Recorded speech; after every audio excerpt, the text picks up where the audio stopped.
শেখ হাসিনার জন্য অশ্রুপাত করছেন।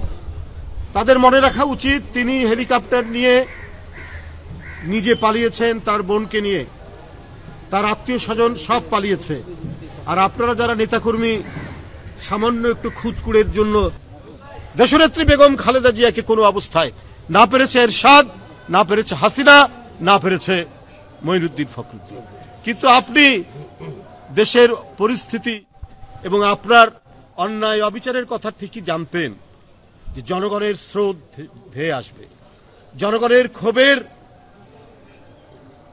যে প্রবাহ, সেই প্রবাহে আমি এর আগেও বলেছিলাম যে আপনার রাজ সিংহাসন কিন্তু উল্টে যাবে।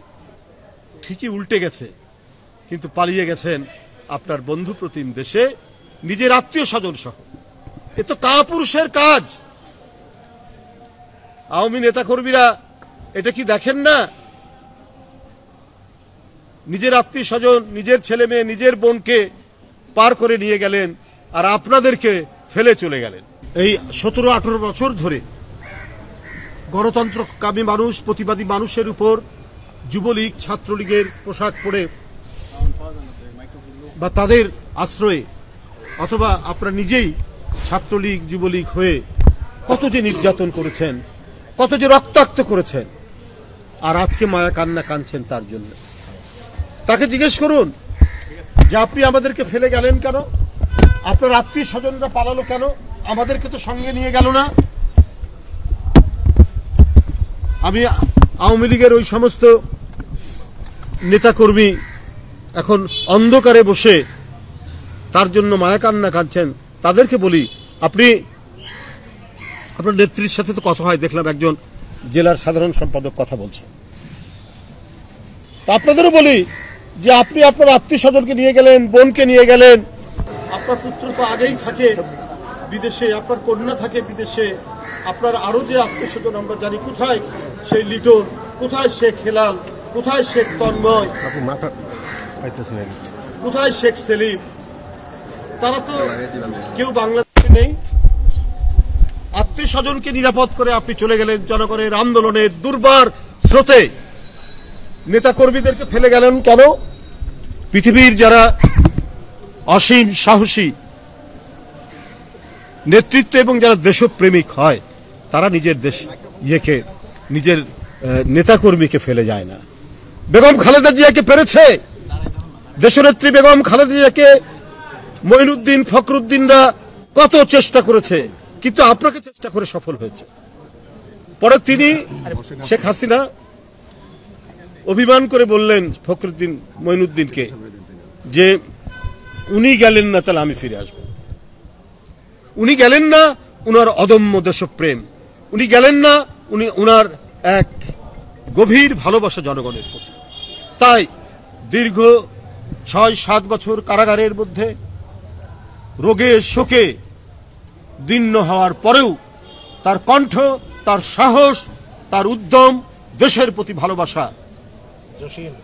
অনেক রিক্সা চালক ভাইরা তারা আমাদের এই পার্টি অফিসকে কেন্দ্র করে একেবারে আশেপাশে বিভিন্ন জায়গায় আমাদের যেদিন জনসভা এবং অন্যান্য কর্মসূচির দিন তারা স্লোগান দিত, তারা আওয়াজ তুলত, মিছিল করত রিক্সা নিয়ে, এবং এই কারণে তাদেরকে গ্রেপ্তার করা হয়েছে অসংখ্যবার, নির্যাতনের মুখোমুখি করা হয়েছে।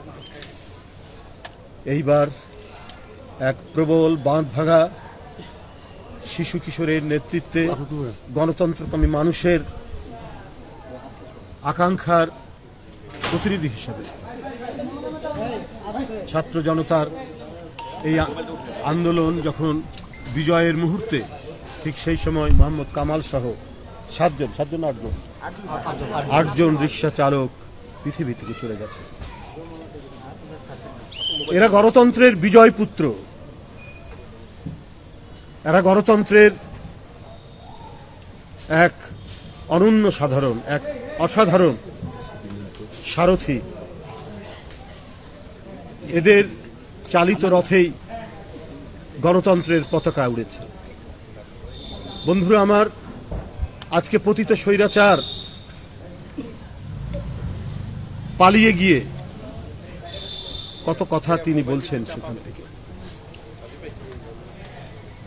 একদিন তার এক মন্ত্রী বলেছেন যে তার পিতার নাম ধরে যে তার কন্যা কখনো পালায় না।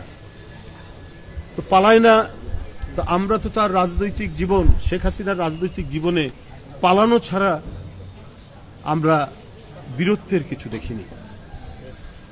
৭৫-এর মর্মান্তিক হত্যাকাণ্ডের পর আপনি 5 বছর পালিয়েছিলেন দেশে। কই আপনি আপনার পরিবারের যে হত্যাকাণ্ড হলো তার প্রতিবাদ করতে তো 1 বছর পরেই আসতেন, 6 মাস পরে আসতেন, 2 বছর পরে আসতেন। আপনি আসেননি। শহীদ রাষ্ট্রপতি জিয়াউর রহমান যখন অনুমতি দিয়েছেন এবং তার সময় তিনি দেশে ফিরতে পারলেন এবং দেশে ফিরেই ষড়যন্ত্র চক্রান্ত শুরু করেছিলেন এবং তার 13 দিনের মাথায় শহীদ রাষ্ট্রপতি জিয়াউর রহমান শাহাদাত বরণ করেন।